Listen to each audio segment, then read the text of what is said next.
Mami, ¿por qué eres verdad?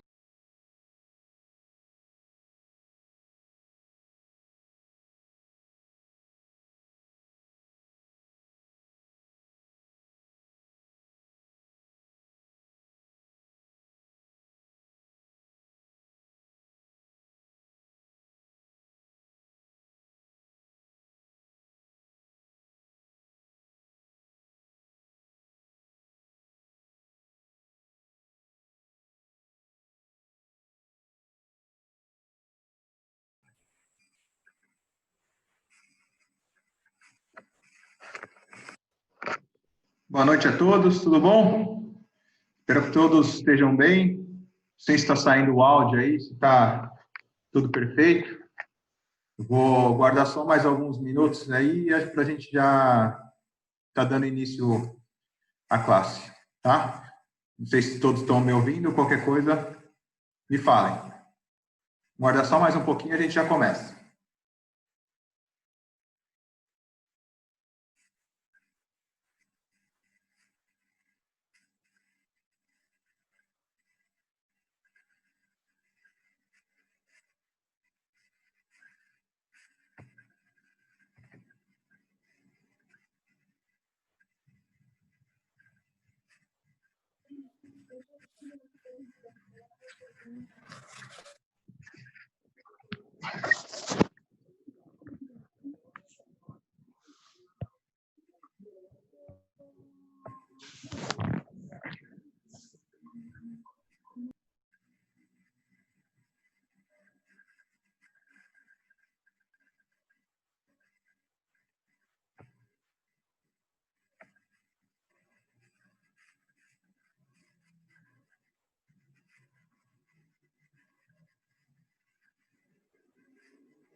Oi, Érico.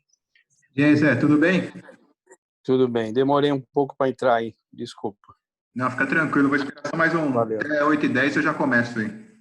Isso é melhor. Tem muita gente. Beleza. Parabéns aí. Valeu, obrigado. Vou esperar só mais uns 5 minutinhos e já inicio já. Tá bem. Fala, Lê, meu filho.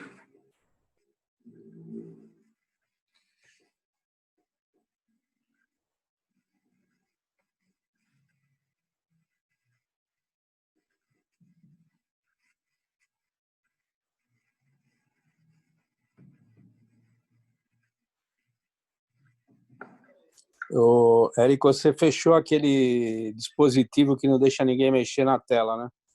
Esse, por exemplo. Ó. Não sei. Precisa- Não faço ideia como que faz isso aí. Stop share? Deve ser, né? Ah, é isso. É. Beleza. Tirou aí. Deixa eu tirar. Volta lá a tela, que senão vai ficar marcado. Ixi, agora morreu. Deixa eu ver.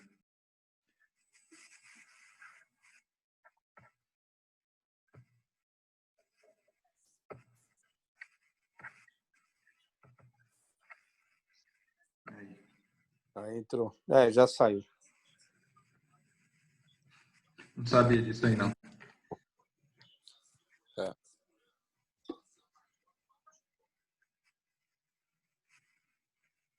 Deve ser, acho que eu bloqueei ali, agora eu não sei.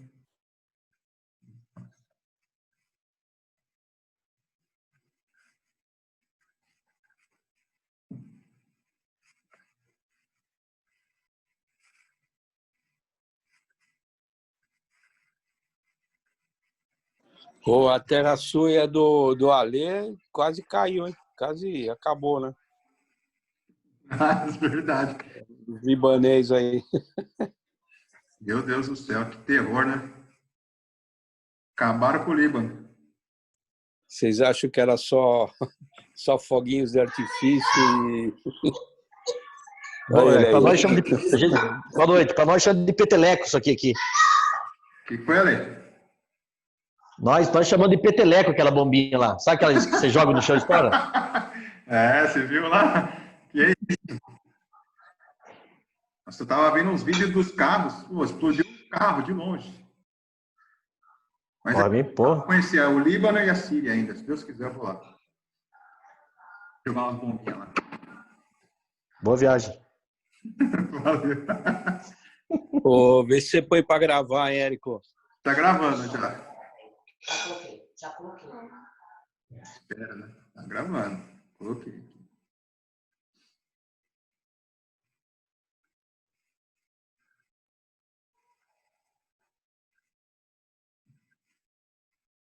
Vamos rapidinho, né? Que vocês têm para assistir o jogo hoje, né? Por mim, pode essa aula até umas 3 horas da manhã, que eu tô tranquilo hoje.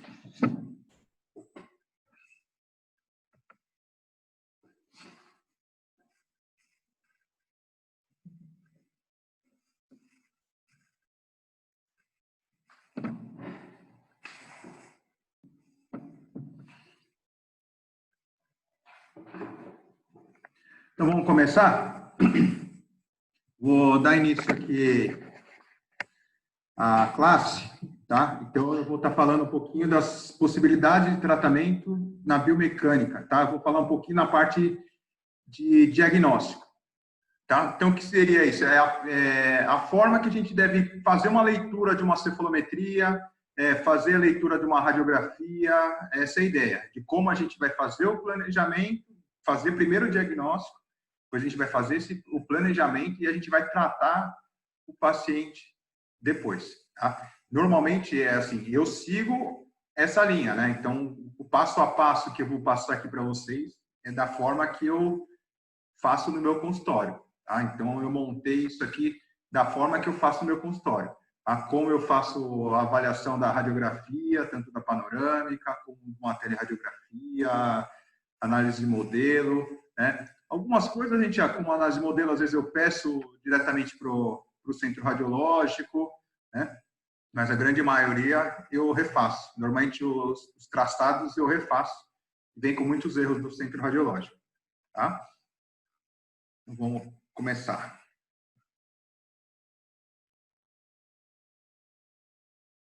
Então, deixa eu ver aqui.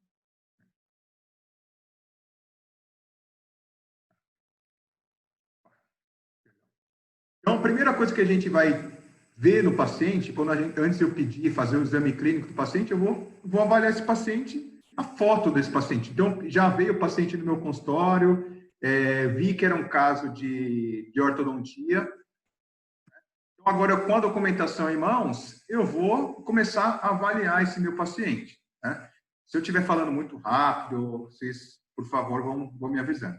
Tá? Então, a primeira coisa que eu miro é as fotos, né? Então, eu vou olhar as fotos do meu paciente.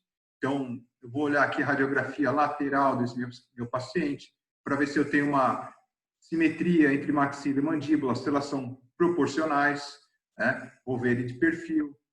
De frente, sem sorrir, para ver se ele não força o lábio, né? Será que se ele estiver forçando o lábio, então esse paciente provavelmente tem uma tendência a ter uma mordida aberta, né? Então, aqui eu consigo enxergar que ele não fecha, não força o lábio, tá? Mas a gente consegue enxergar uma assimetria, né? Você enxerga que o lado esquerdo é maior do que o lado direito desse meu paciente, tá? E o porquê que acontece isso? Provavelmente a mastigação desse paciente é maior de um lado do que do outro, né? Então, ele provavelmente mastiga mais de um lado, então por isso que o masseter dele está mais forte, né? Então, por isso que ele tem essa assimetria. Como que eu vou corrigir isso? Na ortodontia eu não vou conseguir, a não ser que esse paciente consiga se alimentar igualmente dos dois lados, né? Então, é igual ginásio, né?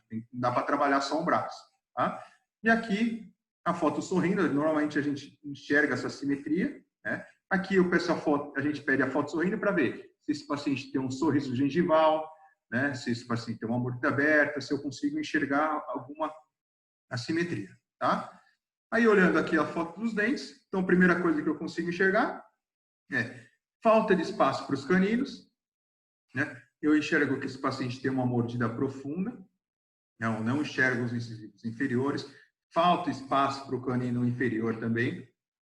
É que a foto está meio estreita, mas a gente consegue enxergar, se essa foto tivesse um pouquinho mais ampla, daria para enxergar que esse paciente ele tem uma atresia, ele tem uma maxila desse paciente está atrésico, tá? Tanto maxila como mandíbula. Na foto lateral, eu enxergo que ele está em normalidade, em relação de classe 1, né? Então, ele está em normalidade aqui, ó, você enxerga a posição do meu premolar, a relação de molares, tá? O canino praticamente também está correto, lógico, eu tenho falta de espaço. Do outro lado, a mesma coisa, normalidade, né? E enxergo que esses incisivos estão um pouco lingualizados. Então, o que eu faço? Tudo que eu vou notando que está fora do padrão, eu vou anotando tudo isso, né? Então, eu pego uma folha, uma hoja, e vou preenchendo tudo que eu vejo que está fora do normal. Então, eu enxergo que ele tem uma simetria tanto do lado esquerdo como do direito, porque no futuro esse paciente não pode falar para mim que fui eu que causei essa simetria. Então, ele já chegou com uma simetria, né? Então, eu vou anotar lá que esse paciente falta espaço para os caninos, que ele tem mordida profunda, os incisivos estão lingualizados, e essas coisas a gente vai preenchendo, tá? Então, a primeira coisa que eu miro são as fotos do paciente. Depois, eu vou olhar o quê? Eu vou olhar a panorâmica, tá? Às vezes é uma coisa tão tola que a gente acaba passando despercebido. Mas uma coisa muito importante que nós devemos fazer é fazer a contagem dos dentes. Eu já vi muitos casos que o paciente faz o tratamento completo do paciente e o paciente não tem um incisivo inferior. E aí fala, doutor, não consigo finalizar. Você vai ver lá, o paciente tem três incisivos inferiores. Ou esses dias mesmo no meu consultório, eu peguei um paciente que tinha 5 incisivos, né? Então, se eu não conto os dentes, passa batido, faz a pegada, eu não vou finalizar nunca o tratamento desse paciente, tá? Então, a contagem dos dentes é muito importante, tá? Depois eu vou mirar o quê? a posição dos meus cordales, se esse paciente tem os cordales, se tem a necessidade de solicitar a exodôncia desses cordales. A princípio, no início aqui, não vejo necessidade, tá? Eu consigo enxergar as vias aéreas desse paciente, consigo avaliar a cabeça da mandíbula do paciente, tá? Então, isso que é umas coisas que a gente tem que ficar atento numa panorâmica. Se esse paciente não tem perda óssea, né? Então, se esse paciente já tem uma perda óssea, eu tenho que tomar alguns cuidados. Talvez não seja um caso de ortodontia, eu tenho que encaminhar esse paciente para um periodontista primeiro, para fazer um tratamento prévio, para depois eu entrar na parte ortodôntica. Se eu tenho um paciente que tem uma perda óssea, eu tenho que limitar a força que eu vou tratar esse paciente. Então, eu tenho que tomar cuidado para iniciar um paciente, eu não vou poder iniciar esse paciente com NITI, por exemplo, vai fazer uma força muito excessiva, então tem que tomar alguns cuidados, tá? Então, isso é só na parte da panorâmica. Então, a segunda parte que eu avalio é a panorâmica. Depois, então, que eu falei, eu pego uma folha e vou anotando tudo que eu vou encontrando de problema na boca desse paciente. Então, aqui eu anotei que esse paciente tem um apinhamento severo, esse paciente ele tem 14 anos e 4 meses, então ele falta espaço para os caninos, em presença dos terceiros molares, dos cordales, então ele é um classe 1 dentário, tá? Em normalidade, tá? Foi isso que eu anotei de pronto. Tanto na foto do paciente, como na radiografia panorâmica, foi isso que eu consegui enxergar, tá? O que faltou aqui, que eu não coloquei, é que esse paciente tem uma mordida profunda, tá? Então, vou detalhar mais, tá? Porque se eu detalhar isso aí, fica mais fácil na hora de eu conversar com o paciente, explicar para o paciente quais são os problemas, então fica tudo mais fácil. Então, eu já recebo a documentação, quando o meu paciente chega, eu já tenho tudo escrito e fica mais fácil para conversar com o meu paciente depois, tá? Então, aqui faltou mordida profunda, inclinação, maxila atrésica, faltou alguns detalhes aí de colocar, mas que eu já falei, vocês vão observando.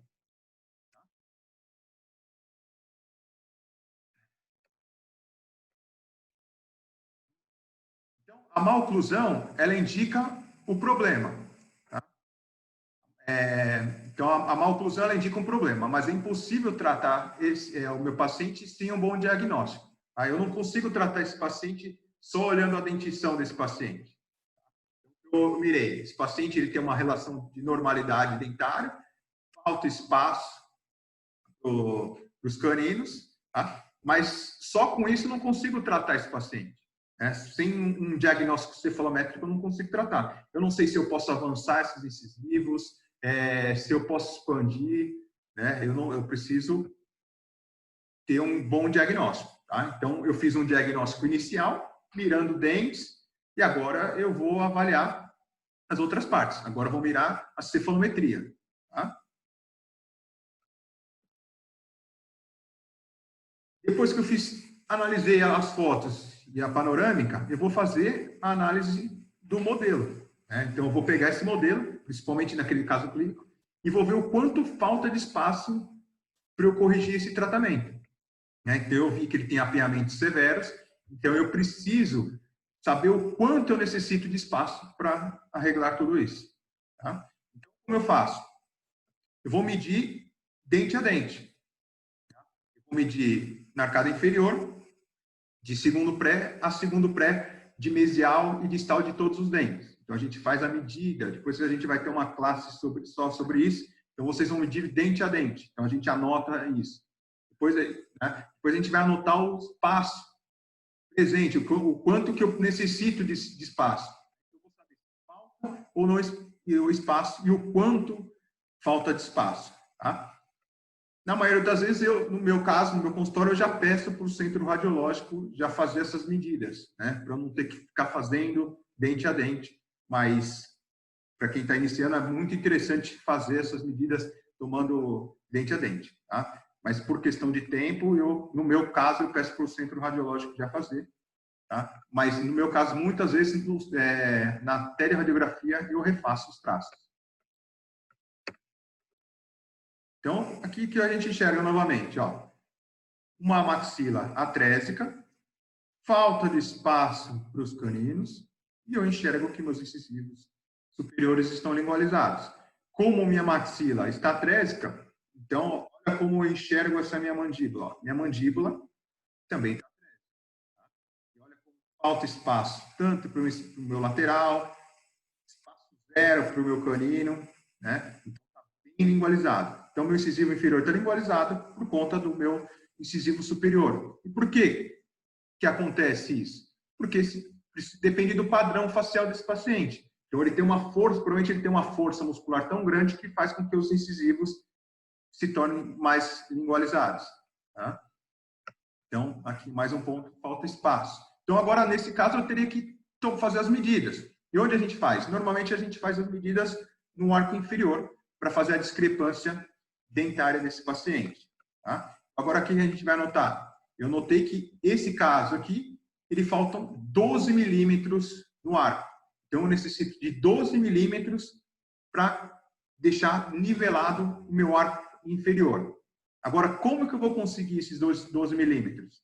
Agora, depois a gente vai fazer o diagnóstico, para depois dar o planejamento. Então, eu já sei que 12 milímetros. Tá? Então, como eu vou conseguir? Será que eu posso avançar os incisivos? Será que eu posso expandir? Eu não sei o padrão facial desse paciente, se ele é mésio, se ele é braque, se ele é dólico. Então, se ele for um dólico, eu tenho uma limitação. Eu não vou conseguir expandir uma quantidade tão grande como se fosse um braque facial. Né? Então, será que eu posso avançar esses incisivos? Até quando eu posso avançar? Então, a gente vai falar um pouquinho sobre isso. Agora, a gente vai falar um pouquinho sobre o cálculo de vértice. Então, novamente, isso aqui é extremamente importante. Só recordando aqui, talvez não sei alguém que esteja aqui teve na outra classe, eu dei aula de cefalometria, provavelmente a classe não gravou, depois eu vou regravar essa classe e envio para todos os grupos. Para deixar aí um recado. Então, por que eu devo fazer o cálculo de vértice? Porque eu preciso saber o padrão desse paciente. Eu não posso tratar um paciente dólico igual eu trato um paciente braquifacial. São totalmente opostos. O braque tem uma musculatura mais rígida e o dólico tem uma musculatura mais flácida. Então, tem que ter um controle maior no dólico do que num braque facial. Então, virou outra classe, né? Então, aqui, se eu olhar esse paciente, eu não preciso fazer uma análise cefalométrica. O paciente é braque facial. Olha como essa mandíbula é quadrada. Tá? Então, aqui não precisa nem perder tempo de fazer o cálculo de vértice. Nesse caso, se fosse uma pessoa realmente, olha como se fosse um paciente aqui, seria um dólico facial, rosto alongado, então eu tenho que ter alguns controles, eu não tenho controle muscular. Tem que ligar uma luz vermelha, uma luz roxa, que é um tratamento muito complicado. E aqui, agora, nessa paciente, o que a gente enxerga? Ela tem mais uma harmonia, mas eu não sei que padrão facial essa paciente. Será que essa paciente é braque? Será que essa paciente é dólico? Então, 70% dos casos são mésio. Então, são mésio para dólico ou mésio para braquifaciais. Então, eu não trato um paciente mésio para braque igual um mésio para dólico. São tratamentos distintos, né? Então, tem alguns cuidados. Então, nesses casos, eu preciso fazer o cálculo de vértice para saber o padrão facial desse paciente. Tá? Então, se a gente mirar essa imagem, tá? A gente vê aqui um braque facial, uma mandíbula braque, o tamanho da sínfise de um braque facial, então eu consigo manejar o meu incisivo dentro dessa sínfise com maior facilidade. Aqui um paciente mesofacial, a sínfise já está menor, né? Mas eu consigo ter uma movimentação do meu incisivo dentro dessa sínfise. Aqui eu tenho um dólico facial, e aí aqui eu tenho uma limitação de movimentação do incisivo. Né? Eu praticamente não tenho espaço, isso é muito curto. Tá? Então, aqui só como registro, então, existem outras formas de fazer um diagnóstico. Tá?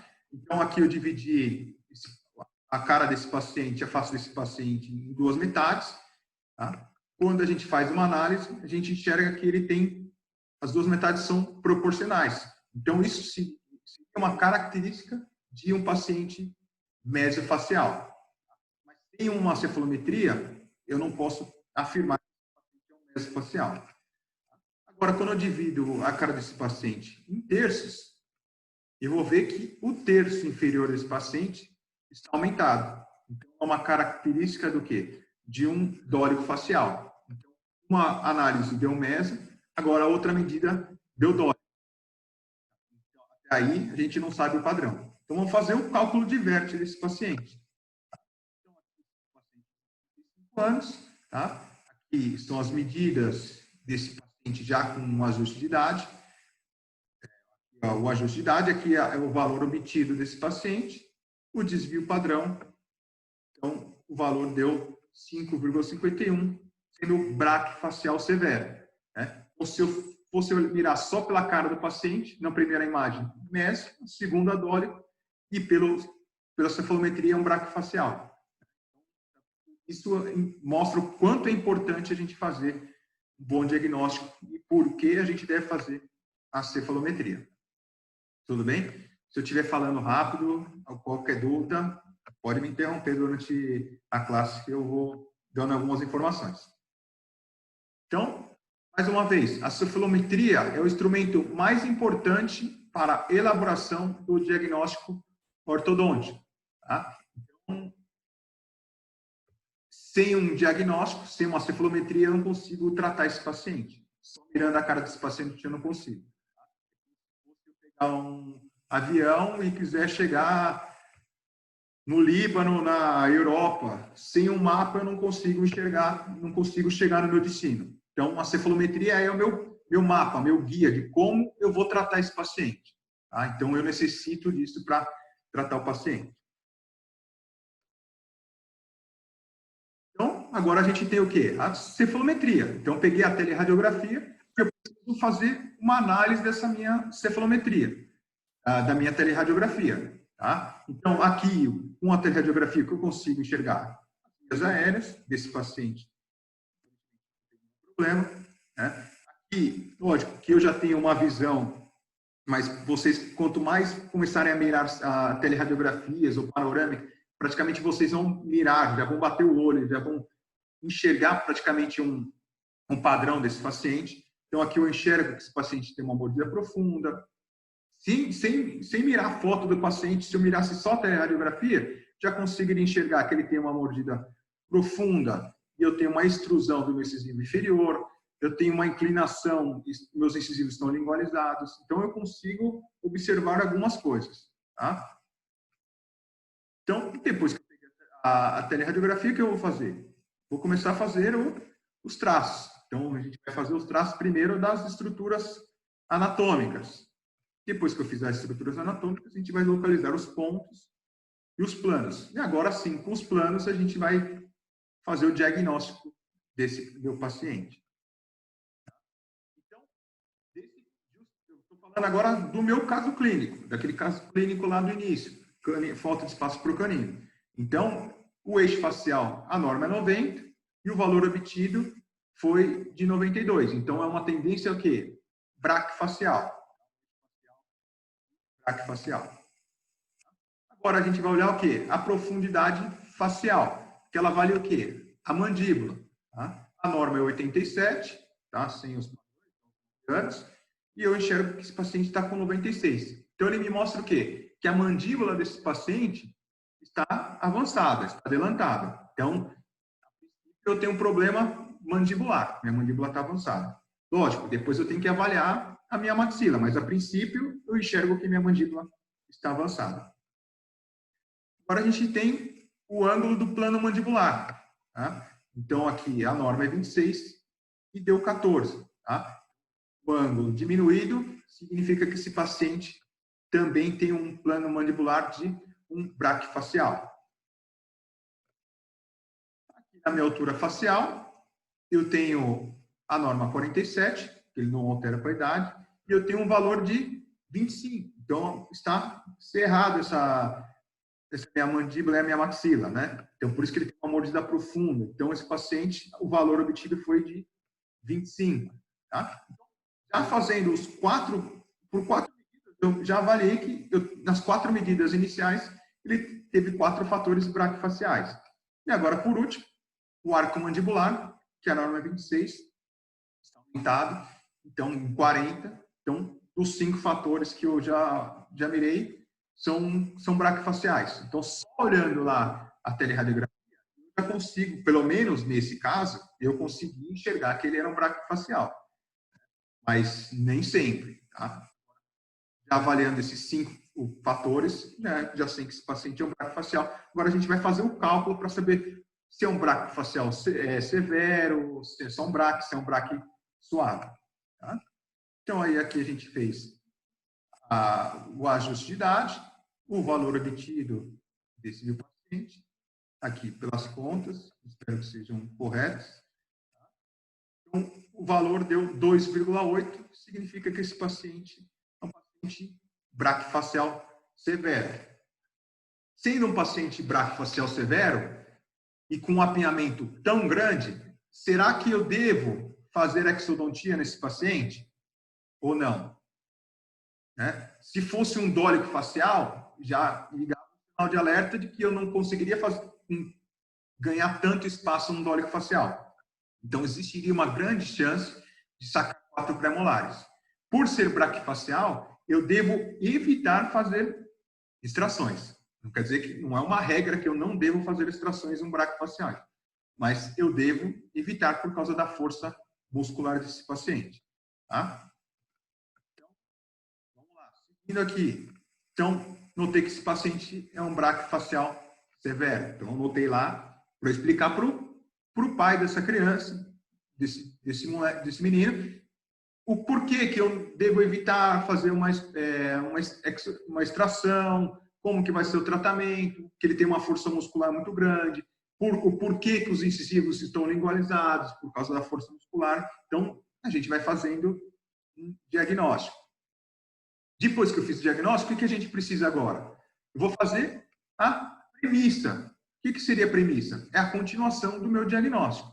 Depois que eu tiver todo o meu diagnóstico, fizer toda a cefalometria, análise de modelo, analisar minha mandíbula, analisar a cara do paciente e os dentes, aí depois de tudo isso, eu vou ter o segundo etapa, que vai ser o meu planejamento. Agora eu vou tratar esse paciente. Como que eu vou tratar?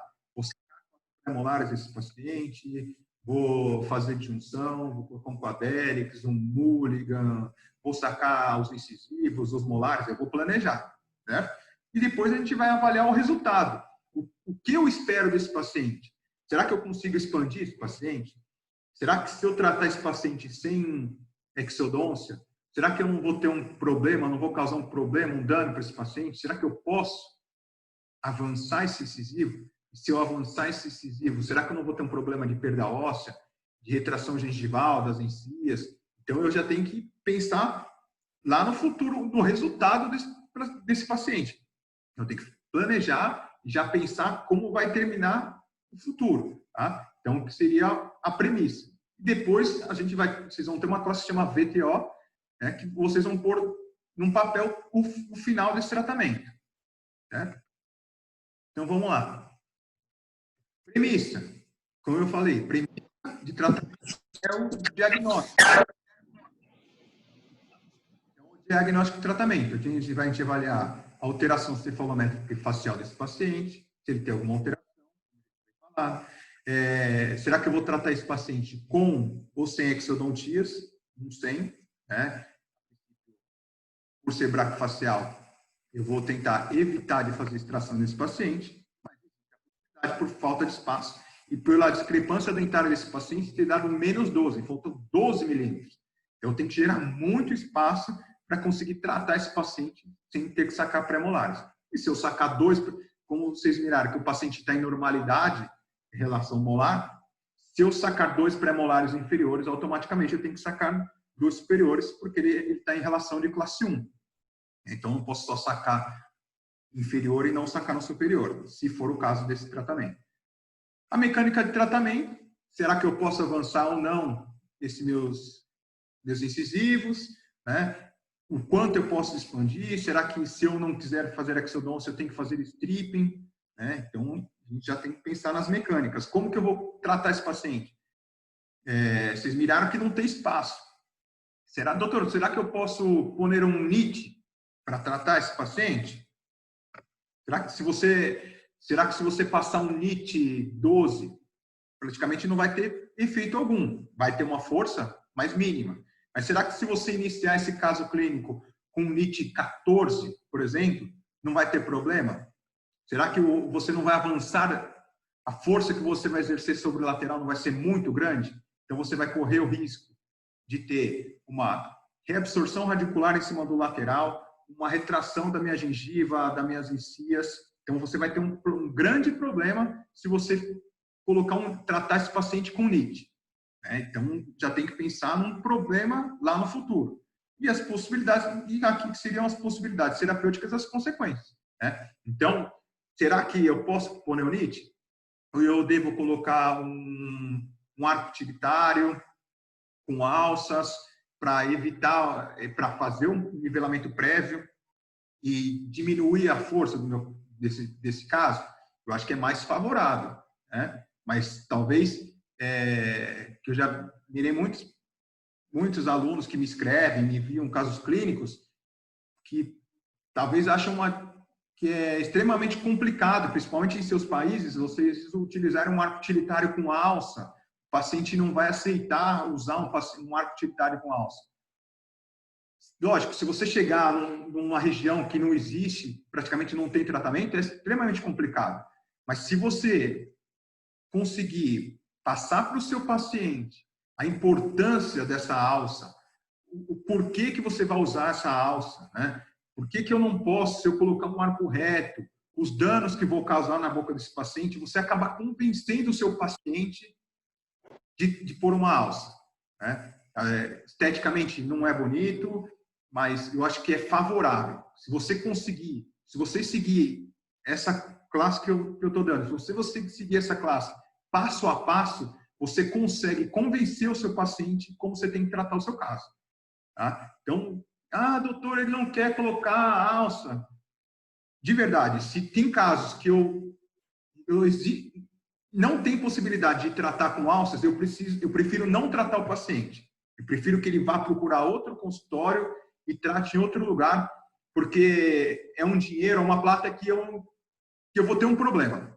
Né? Então, não adianta eu pegar esse caso clínico e passar um NIT para, no futuro, eu ter uma reabsorção de um lateral, uma retração da encia.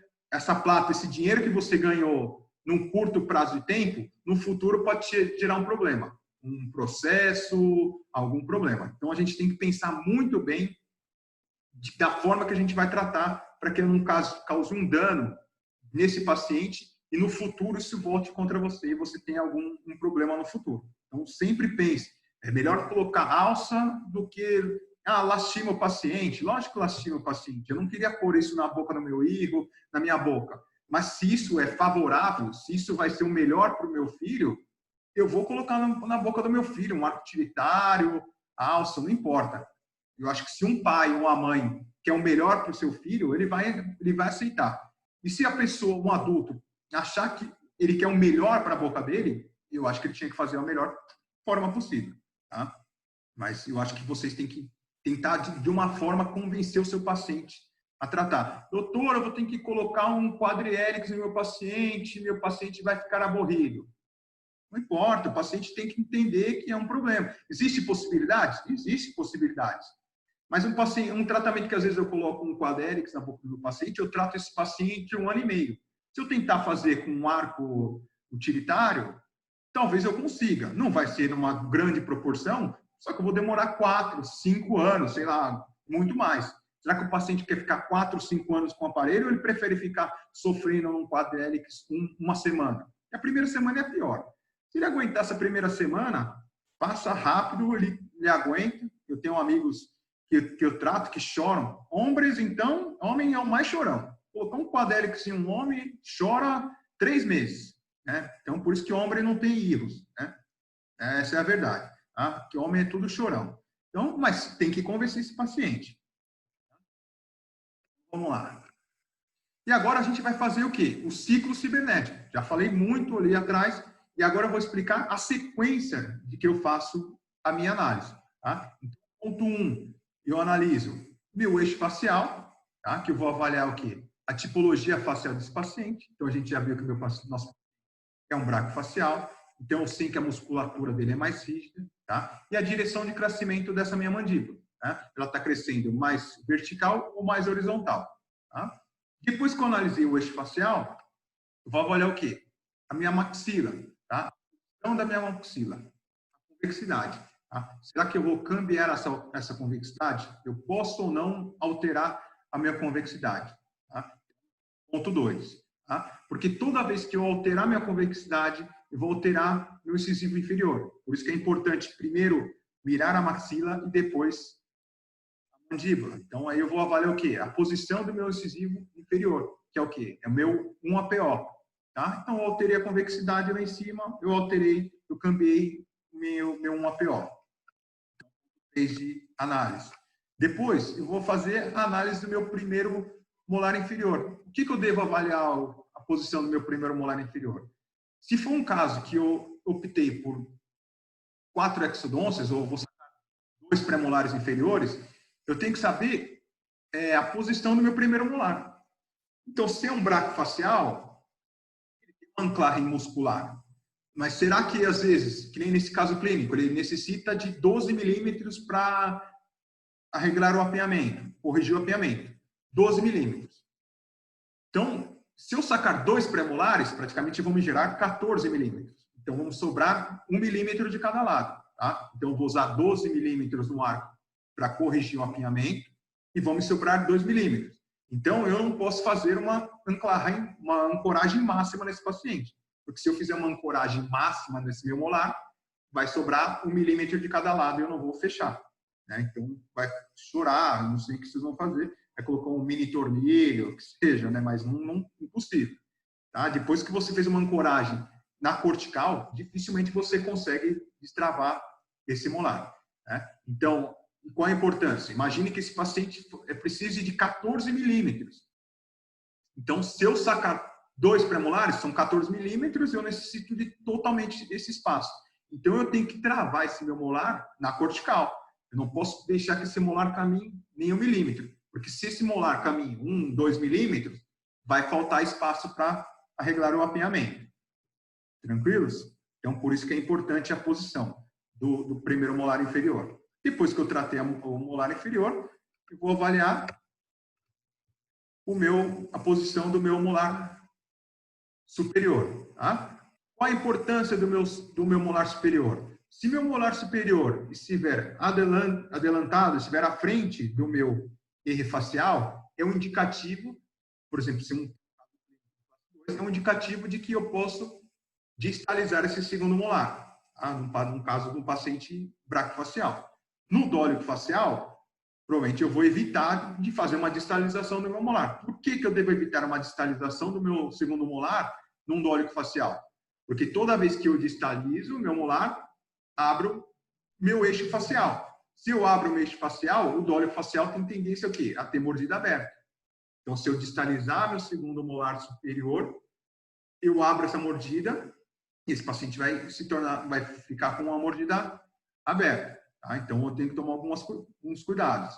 E outra medida que eu devo avaliar é o 6-PTV, que é a distância da distal do meu primeiro molar superior ao plano PTV. Então, se esse valor estiver aumentado, também é um indicativo, tá? Só que para eu poder distalizar, eu teria que ter o 6-PTV aumentado e o meu molar estar à frente ou adelante do meu erro facial. Quando o meu erro facial passa no centro do meu molar, se eu distalizar, é instável, eu não vou ter uma estabilidade. Então, não devo distalizar. Tá? Então, se você encontrou um caso clínico, paciente classe 2, o problema é maxilar. Eu tenho, meu primeiro molar está adelante do erro facial, meu 6-PTV está aumentado, mas ele é dólico facial. Tudo favorável. Se eu não falasse que era dólico facial, poderia fazer a distalização com certeza. Mas, como é um dólico facial, eu devo ligar um sinal de alerta. Então, provavelmente, eu vou fazer o quê? Vou ter que sacar 2 pré-molares superiores. Tá? Então, por isso que é importante avaliar a posição do primeiro molar superior. E depois... E por último, eu vou avaliar o quê? A posição do meu incisivo superior. Tá? O que acontece? como eu vou finalizar o meu incisivo superior? Dependendo da posição que vai terminar o meu incisivo inferior. O que me indica que esse incisivo superior está bem posicionado? Se o longo eixo do meu incisivo superior estiver paralelo ao R facial. Se eles estão paralelos, eu sei que meus incisivos estão bem posicionados. Agora eu vou mostrar, vou falar um pouquinho das formas de cambiar. Né? Como que eu consigo cambiar o meu R facial, como que eu altero o eixo facial ou não. Tá? Um eixo facial de dólico e aqui um eixo facial de umbraco facial. Então, o eixo facial, a norma dele é 90. Então, se eu pegar esse molar aqui, estiver à frente do meu eixo facial, tá? Meu primeiro molar está adelante do meu eixo facial e o seu SPTV está aumentado, e eu puder distalizar esse meu primeiro molar em 3 milímetros, eu abro o meu eixo, minha mordida abre. Tá? Toda vez que eu distalizo 3 milímetros do meu molar, abre o meu eixo facial, e aqui atrás, como eu tomo a medida do eixo facial por detrás, ele diminui 1 grau. Distalizando, abre o eixo facial. Outra forma de abrir meu eixo facial é a intrusão dos incisivos inferiores, ou dos incisivos, não importa, em 4 milímetros. Tá? Por que isso altera? Tá? Quando a gente utiliza o arco utilitário para intrusão, verticalizar o meu molar. Então, o que acontece? Quando eu, por exemplo, eu tenho que intruir meu incisivo inferior, tenho que intruir 4 milímetros. Coloquei um arco utilitário. Ativei lá atrás, fiz uma ativação de intrusão. Né? O famoso... O que acontece? Se eu não tiver um seccional de estabilização, ele vai intruir os incisivos, só que ele vai verticalizar o meu molar e instruir o meu molar. Então, se isso acontecer, ele altera meu eixo facial, porque o meu molar instruiu e eu abri o meu eixo facial. Então, para que eu consiga evitar essa alteração do molar, ele instrua, eu tenho que usar no arco superior uma barra transpalatina com quadrihélix ou um seccional de estabilização. Quando eu coloco um seccional de estabilização, a força vai ser só no incisivo. Se eu não colocar um seccional de estabilização, além de intruir os incisivos, tanto superior e inferior, eu vou estar alterando o posicionamento dos meus molares. Tá? E no arco inferior, eu posso ter uma anclagem cortical, mais um seccional de estabilização. Tá? Aqui só para ilustrar, tá? A intrusão. Tá? O meu incisivo inferior está avançado, instruído. Né? Eu ativei aqui a intrusão de 30 graus. O que vai acontecer? Vai intruir meus incisivos. Como eu não tenho um seccional de estabilização, ele vai verticalizar o meu molar. Nesse caso aqui, é favorável. Mas se meu molar está estável, está bem posicionado, eu não tiver nada estabilizando, ele vai distalizar, ele vai tombar para trás. Né? Então, ele instrui. Tá? E toda vez que eu faço uma intrusão, tá? Eu tenho que dar um torque anterior. Tá? Porque normalmente eu tenho que tirar o meu incisivo da direção da síntese. Tá? Então, vocês têm que mirar a radiografia lateral e ver a direção que estão os seus incisivos.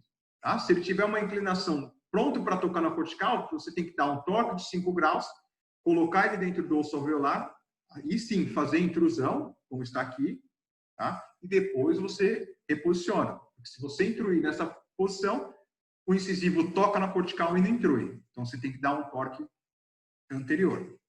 E uma outra coisa que me chama a atenção, e eu falo muito nas minhas classes, principalmente em mesiofaciais, toda vez que vocês tiverem pacientes mesofacial, dólico facial, construam o arco utilitário passivo. O que é um arco utilitário passivo? Doutor, o que é um arco utilitário passivo? Não é quando eu coloco na mesa e ele está plano. Ele está passivo na mesa. Mas o que eu preciso? Eu preciso dar torque no meu molar. Os molares inferiores, eles são lingualizados. Então, se eu construir ele em 90 graus, o que vai acontecer? Se meu molar está inclinado e meu alambre está a 90 graus, ele vai verticalizar esse molar, ele vai vestibularizar esse molar. Ele vestibularizando, ele extrui. Então, abre a mordida. Então, sempre que pacientes dólicos e mesifaciais construam um arco utilitário com torque na região dos molares, tá? Ele tem que entrar, o arco utilitário tem que entrar passivo na boca, sem força de vestibularização. Tudo bem? Isso aí é extremamente importante, tá? Doutor, paciente, caso clínico perfeito, apinhamentozinho anterior, normalidade molar, tudo perfeito. É tratar com NIT, 12, 14, 16, corrige o caso. O que o aluno faz, os dentistas fazem? Vai lá, faz a pegada do molar inferior, põe 2 NITs, um paciente dórico facial, o que acontece? Molarzão verticaliza, abre a mordida, mandíbula roda para trás, um paciente que era um classe 1, clássico, normalidade, apinhamento, se transforma num classe 2, dificílimo de ser tratado. Então, às vezes, tem casos que eu trato esses meus pacientes e eu não faço pegada dos meus molares. Às vezes é um apinhamento leve, eu faço a pegada ali pré a pré, NIT e trato o paciente. Então, observa, dólico facial, só apinhamentozinho. Se não tem necessidade, não faz a pegada do molar inferior. Pelo menos é o que eu faço no meu consultório e que eu já vi muitos casos clínicos dando problema porque verticalizou e instruiu o molar inferior. Só para exemplo, né? E a gente tem uma atrésica, né? Ó, vocês enxergam os molares, ó como esses pré-molares aqui, ó, escondidinho atrás dos caninos, arquinho utilitário, pequeno avanço. Para que isso? Intruir os incisivos inferiores e corrigir essa mordida profunda, tá? Intruir um pouquinho superior, avançou um pouquinho superior para colar inferior e intruir os inferiores, tá? Eu enxergo pela minha panorâmica que o meu problema é inferior, que o incisivo está acima do meu plano oclusal. Disjunção, outra forma de abrir o meu eixo facial. Disjunção palatina e expansão. Então, influenciado pela tendência de crescimento. Dólico-faciais têm maior tendência a abrir o eixo e o braquifacial tem menor tendência a abrir o eixo. Então, toda vez que eu uso um quadrix, uma disjunção, meu molar tende a inclinar. Então, a cúspide palatina extrui. Então, ela tem uma extrusão. Num braquifacial, praticamente não importa. Por mais que ele possa abrir um pouco a mordida, a força muscular faz com que intrua novamente. Já no dólico facial, eu tenho que tomar alguns cuidados na hora de fazer essa expansão, porque se molar, essa cúspide continuar extruída, ele vai ficar com uma mordida aberta anterior. A gente tem que trabalhar torque na região dos molares depois. Outra forma de abrir o eixo é usando elásticos, né? Elásticos verticais para descruzar a mordida, um cross, a gente usa 3/16 ou 1/8. Elásticos de classe 2 ou classe 3 sem clare. Então, imagina eu usar um elástico. Tá? A gente deve evitar ao máximo usar elásticos com pacientes com alambres NIT. Por quê? Porque você usa o elástico faz com que extrua os dentes e o NIT tem uma memória de querer deixar nivelado. Então, o NIT intrui novamente. Então, você fica numa briga. Intrui, extrui, intrui, extrui. Então, o caso clínico não caminha, né? Então, quando você utiliza um elástico de classe 2 ou classe 3, se você não fizer um anclarre nos seus molares, seu molar vai extruir. Então, lá, usar um elástico de classe 2, meu primeiro molar inferior ao canino, com 2 nitis, ele vai extruir o canino e vai extruir o meu molar. Se o paciente for dólico facial, chora porque vai dar probleminha, né? Um exemplo de um cross, né? Quando a gente utiliza o cross, uma mordida cruzada, só de um dente, tá? O que acontece? Usando esse elástico, vai extruir essa cúspide e vai extruir essa cúspide inferior. Dólico facial, tendência a abrir mordida. Teremos um problema, tá? Agora eu falei as formas de abrir o eixo facial, o eixo facial, agora eu vou falar das formas de cerrar o eixo. O R, tá? Fechar o eixo facial. Exodontias com perdas de anclarre, tá? como eu falei, quando eu distalizo o meu molar 3 milímetros, eu abro o eixo facial, diminui 1 grau. Agora, quando eu perco o anclarem, quando meu molar, o caminho do meu molar inferior, o superior 3 milímetros para adelante, eu perco o anclarem, meu R facial, ele serra. Então, ele aumenta 1 grau. Tá? Então, para cada 3 milímetros, serra 1 grau. Tá? Então, aumenta lá o valor. Tá? Então, toda vez que, por exemplo, aqui é um exemplo que eu tenho um paciente classe 2, tá? Eu não posso, direi que o problema é maxilar, minha mandíbula está bem posicionada, tá? Então eu não posso, no dólico facial, eu não posso fazer a distalização dos meus molares. Tem um espaço, meu CSPTV é favorável, está adelante do R facial, tudo favorável. Só que é dólico facial, se eu distalizar, já é mordida.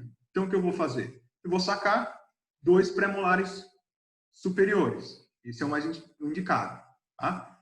Normalmente, quando eu faço esse tipo de tratamento, normalmente eu vou optar por só sacar os primeiros pré-molares superiores. Por que eu saco os primeiros pré-molares e não os segundos superiores? Porque qual é o mais cerca do problema? Meu problema não é meus incisivos que estão adelantados? Então, o meu primeiro molar é que está mais cerca do meu problema.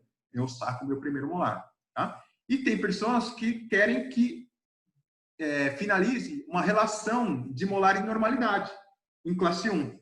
Então, eu vou optar o quê? Então, eu vou optar por sacar meus segundos pré-molares inferiores, porque o meu problema é posterior, e perder a anclarem posterior. Então, distalizo superior e perco a ancoragem do inferior para terminar em normalidade em relação classe 1. Outra forma de serrar o eixo, o R facial, é para cada 1 milímetro que eu intruo meus molares, o setor superior, eu vou serrar 3 milímetros no setor anterior. De que forma que eu vou conseguir intruir? Mini tornilhos, barra transpalatina, existem algumas formas, multi-ansas, algumas formas de intrusão de molares.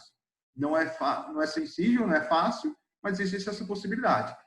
Vou intruir aqui 1 milímetro na parte posterior, eu serro 3 milímetros anterior. Agora imagina que é um paciente dólico facial, você foi lá, colou os seus molares, colocou um arco utilitário inferior, sem dar torque, o seu molar verticalizou e extruiu. Se o seu molar inferior extruiu 1 milímetro, ele abriu 3 na frente. E aí, esse é o problema. Ele extruiu, mandíbula roda para trás, vira um caso classe 2. Por isso que eu estou falando. Tomem cuidado com o molar. Tem que estar um pouco lingualizado. O arco tibitário tem que estar passivo. E aí é o problema. Extruiu 1 milímetro, abre 3, e depois, para intruir os molares, é complicado. Agora vamos voltar lá para o nosso... Aqui, então, esquece. Aqui, voltando para o caso clínico aqui, nosso paciente teve 92 de R facial, padrão braquifacial. Agora eu vou mostrar, falei da primeira parte, né, que a gente avalia o R facial, agora a gente vai avaliar o quê? A maxila, a convexidade. Eu vou mostrar as formas de cambiar essa convexidade. Então, o uso de extraoral, eu consigo reduzir a minha convexidade em até 8 milímetros. O meu paciente tem 15 anos, se eu usar um extraoral, vai conseguir alterar 8 milímetros na convexidade? Não, vai alterar. O tratamento com extraoral é mais efetivo até os 10 anos. Aí você tem uma efetividade maior. Acima disso, tem um resultado, mas já não é tão produtivo, não é tão grande. Tá? Mas existe uma boa relação. Mas antes dos 10 anos é o mais importante. Você consegue alterar a convexidade com maior facilidade.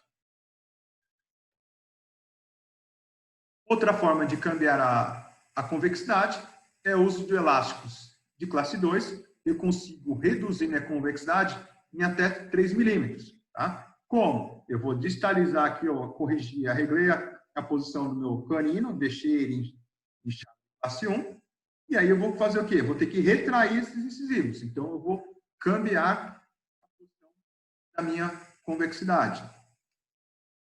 Outra forma de cambiar é torque. Tá? Eu consigo reduzir de 1 a 2 milímetros com torque. Se eu avançar a coroa para vestibular e jogo minha raiz para palatina. Então, ele leva o meu ponto A para trás, eu consigo reduzir de 1 a 2 milímetros a minha convexidade. Tá? Então, torque vestibular de raiz, avanço ponto A. Se for ao revés. Sim? Elásticos de classe 3, eu consigo, em vez de reduzir minha convexidade, eu tenho um avanço, um pequeno avanço de 0,5 milímetros. Muito pouco na parte de avanço com o uso de elástico. Então, voltando para o meu caso clínico, a convexidade, a norma é 2, mais ou menos 2, e o valor obtido da convexidade naquele paciente do caso clínico é de 1,5. Agora eu vou falar um pouquinho de 1 APO. Fase 3 do meu tratamento. Então, ele define o posicionamento do incisivo central inferior em relação aos maxilares. Tá? Então, ele define a discrepância cefalométrica. Então, o meu APO é a minha discrepância cefalométrica. Para o quanto eu posso avançar ou lingualizar o meu incisivo inferior.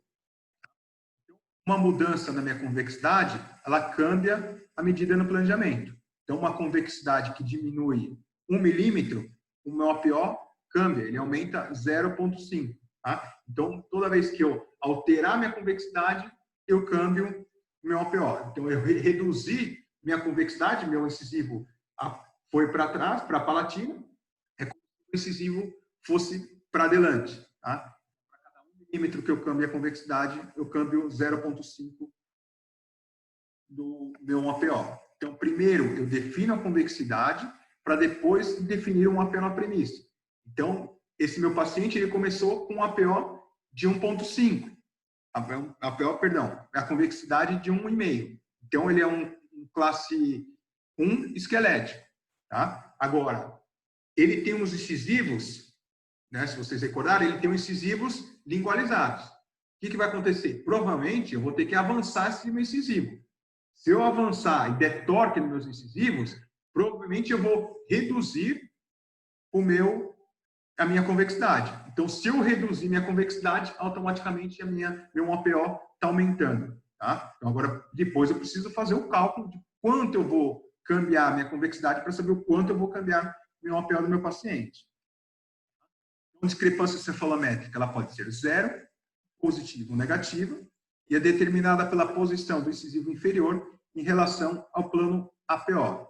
Então, um APO normal para o mesofacial é de 2, 2,4, dundólico é de 1, e para o braquifacial a norma é 4. Tá? Lembrando que é mais ou menos 2. Então, quando o incisivo está atrás do meu plano APO, como nesse caso, é positivo, porque eu posso avançar meu incisivo.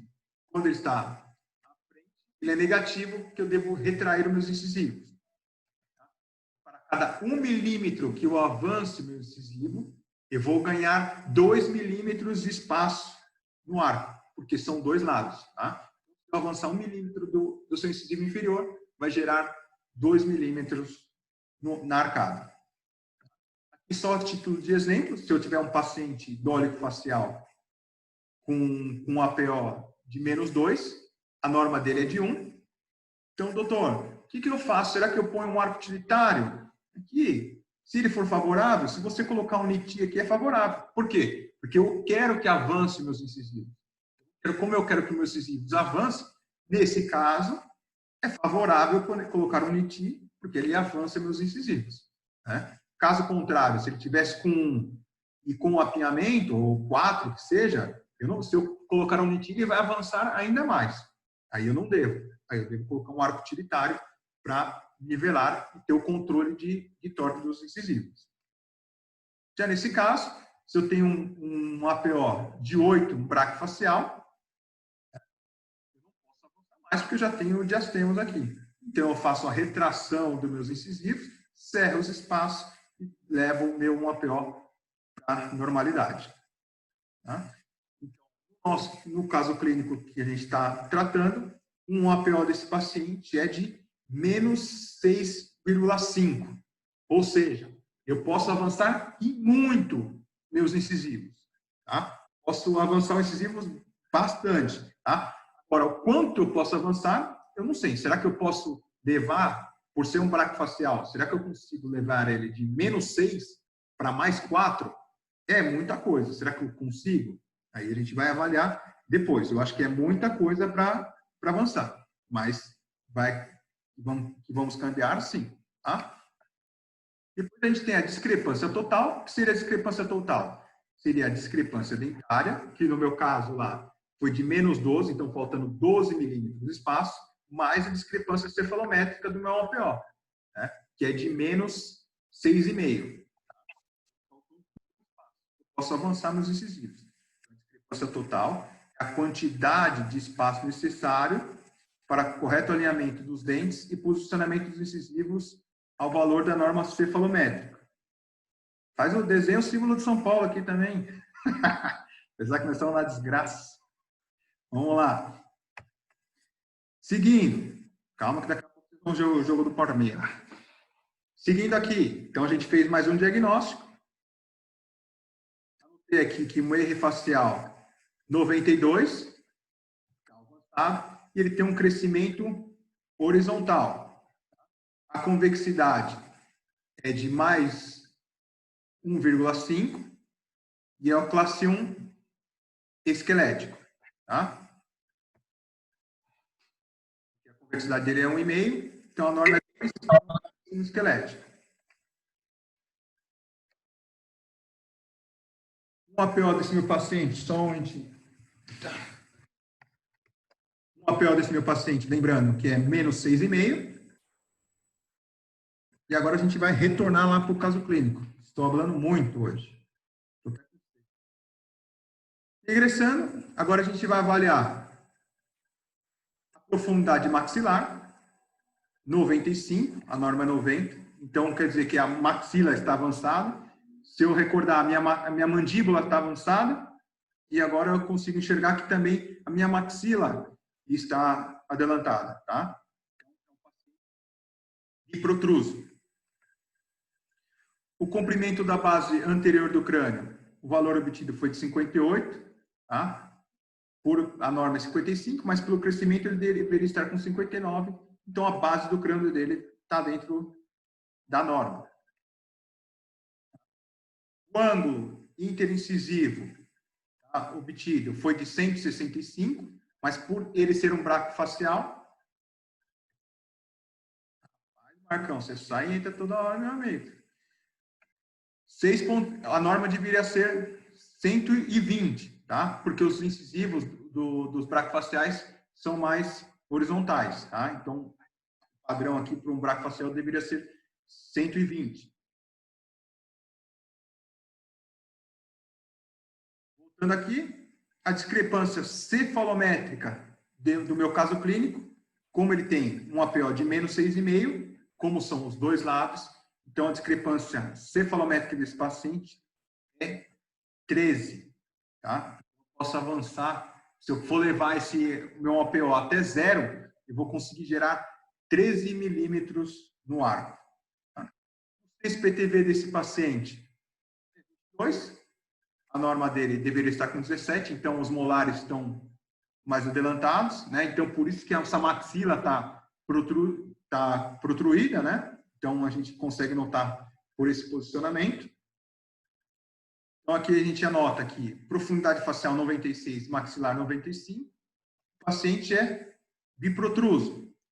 Incisivo inferior, o plano oclusal, que eu esqueci de mencionar aqui, né? Que ele está instruído em 4 milímetros.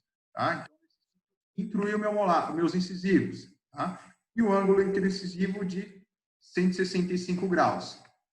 Convexidade de 1,5.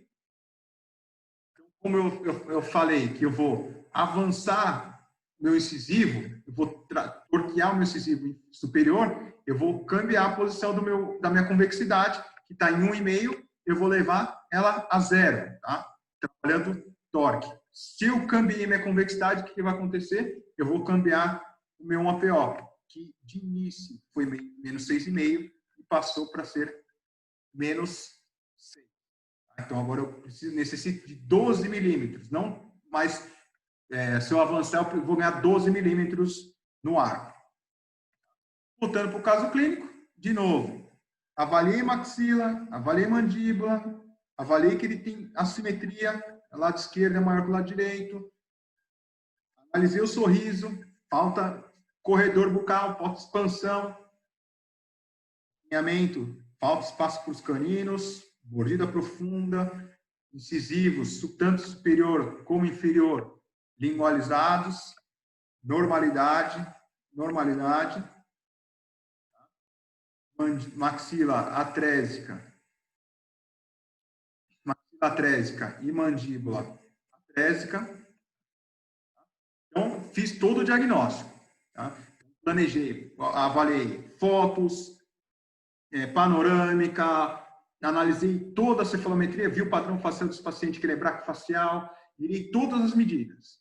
Fiz aqui o meu diagnóstico. Agora eu vou fazer o meu planejamento. Como que eu vou tratar esse paciente agora? Eu optei por colocar um quadriélix. Por quê? Porque eu necessito de expansão. Mas, doutor, esse paciente ele não tem mordida cruzada. Vai poner um arco, um quadriélix? Porque eu acho que o quadriélix, nesse caso, pela quantidade de espaço que está faltando, pela atresia que ele tem, ele é mais favorável. Eu vou expandir com uma velocidade ainda maior, né? E não que o arco utilitário não vai conseguir fazer essa expansão, né? Mas o quadriélix é uma expansão muito mais rápida. Depois que eu fiz a expansão, eu vou colocar um arco utilitário de nivelamento superior, um arco utilitário de avanço superior mais seccionais de nivelamento, depois no arco utilitário inferior, depois que eu arreglei o superior, eu vou fazer a pegada inferior, arco utilitário inferior de nivelamento, com ansas, depois um arco utilitário de avanço superior mais um seccional, stripping e elástico, se for necessário, né? Provavelmente vai ter necessidade de fazer stripping, talvez eu não consiga avançar a quantidade necessária dos incisivos, e por fim, dois arcos ideais e os retenedores, que são as contenções. Então, o paciente chegou, vou explicar tudo isso, mostrar a panorâmica, mostrar tudo isso para o paciente, vou mostrar o meu diagnóstico, vou mostrar o planejamento, passar a previsão de tempo de tratamento, explicar porque o quadriélix é uma expansão muito mais rápida, por que eu vou usar um arco utilitário de nivelamento, né? Por que eu vou pôr um NIT? Quais os danos que eu vou causar se eu pôr um NIT? Então, a gente tem que explicar e provar para o paciente que você tá certo, né?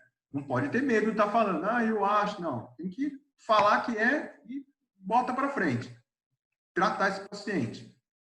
Então, agora vamos finalizar esse caso. Olha como a gente iniciou essa maxila, depois um quadriélix, já uma pequena expansão, e aqui praticamente no final da minha expansão. Olha o quanto expandiu, olha a diferença dessa maxila em relação a essa, né? É muito grande a expansão. Olha como fica bonito, como fica harmônico essa expansão.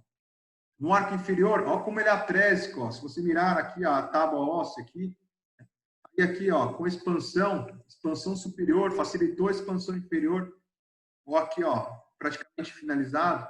Se a gente mirar o tamanho dos dentes, você mira que foi necessário fazer stripping, né? Se você olhar os laterais, um pouquinho os pés, tivemos a necessidade de fazer stripping, mas olha a diferença do início e olha a diferença ao final, praticamente ao final do tratamento. Aqui, depois que eu coloquei o quadriélix, arco utilitário, lógico que foi feito um arco utilitário aqui com nivelamento, com ansas com nivelamento. Depois a gente construiu um arco utilitário com avanço. Você olhar aqui, ó, que o arco utilitário faz uma curvatura porque ele tem um avanço. doutor, por que você não faz a pegada dos caninos? Vai se quedar feio. Se eu fizer a pegada do canino, eu vou ter que construir um arco utilitário mais alto, vai lastimar o paciente. Então, é melhor não fazer a pegada do canino aqui, que fica mais favorável, lastima menos o paciente. E aqui a gente consegue, marcos, aqui, ó, a gente consegue notar o quanto foi feito de expansão na maxila em relação à mandíbula, né? Olha o quanto eu posso expandir a minha mandíbula.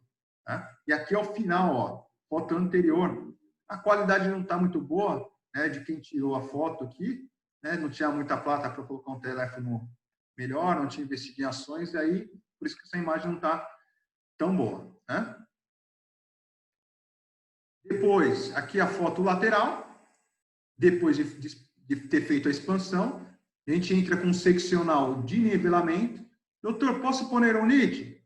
Pode pôr NIT, mas o que acontece? Se eu poner um NIT, vai fazer uma força exagerada em cima do lateral mesmo, com o arco utilitário. Lógico, o arco utilitário vai contrapor a força. Né? Só que acontece, eu vou fazer uma força excessiva a extrusão do meu canino, vou fazer uma força no lateral, provavelmente eu vou ter uma retração das minhas encias, da minha gengiva aqui nessa região. Então, o melhor é seccional com helicoide, porque quanto mais alambre eu incorporar, menor a força. Tá? Aqui a gente está por fora, né? O correto é o arco utilitário está por em cima do arco utilitário, mas não importa. Tá? E aqui a finalização do caso. Do outro lado, que a gente acabou tendo que usar um pouquinho do elástico, porque foi feito um avanço excessivo aqui dessa região dos anteriores, sobrou espaço, então a gente foi feito um arco de retração, tá? Com controle de torque. Tá? E aqui é o caso finalizado do outro lado. A gente mirar aqui a teleradiografia inicial, olha o quanto alterou a inclinação dos meus incisivos, tanto superior como inferior.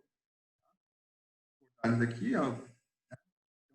Mira o quanto melhorou o meu plano oclusal, o incisivo inferior, então cambiou bastante. Tá?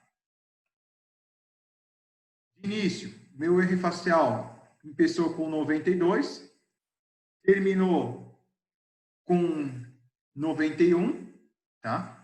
Teve intrusão de molar, cambiou algumas posições, né? Alterando aqui. Outra coisa que alterou, a minha convexidade. Então, se a gente for para a sequência, a convexidade que começou com mais 1,5, terminou em 0. Por quê? Porque deu torque nos incisivos. Vira aqui o longo R do incisivo superior. Olha o quanto estava diferente. E olha como está paralelo agora com o R facial. Então, está estável. Depois a gente vai avaliar o quê? Um APO. Começou com menos 6,5 e terminou com 0. Doutor, mas um braquifacial, a norma é 4. De 2 a 6. Por que terminou com 0? Se vocês mirarem, olha o tamanho dessa sínfise desse paciente.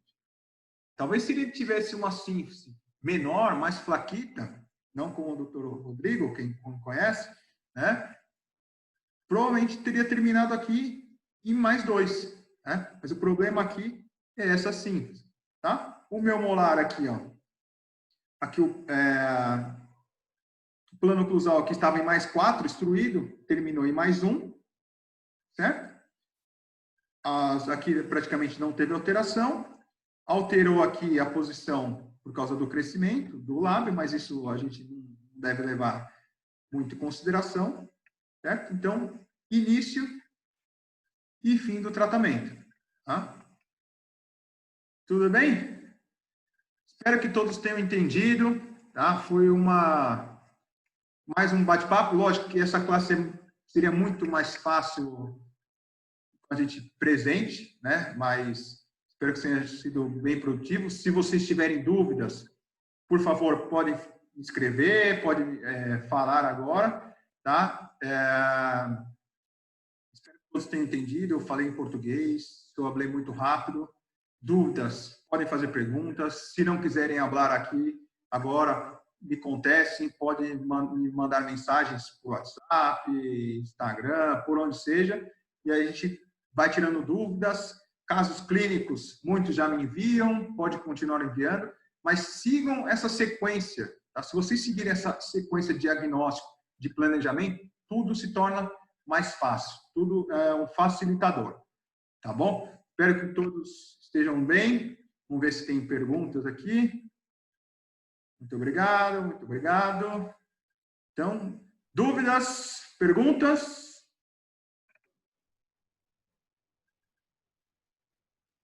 Não? Então, espero que todos tenham uma ótima noite. Vamos tomar uma cervecita, e vale a pena, né? Já passou aqui no Brasil, já são 9h30. Uma boa noite a todos. Muito obrigado. Saúde todos. Valeu, Érico. Valeu, Zé. Valeu. Abração. Valeu. Beijo a todos aí. Parabéns, Érico. Valeu, Ale. Tudo de bom aí. Sucesso. Valeu, vamos secar aqui. Oh, podia melhorar um pouquinho a foto final, né? Não tinha comprado via varejo ainda, né? Viu? No caso do Alexandre. Mandar pro Dodo X pra cá, ó. Isso aí. Valeu, Érico. Parabéns, velho. Valeu, irmão. Amanhã tem pedal, hein? Bora pedalar. Amanhã tem pedal.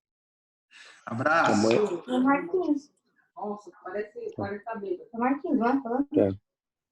Ô, Érico, torce só pra gente aí, tá bom? Hã? Torce pra nós aí, tá bom?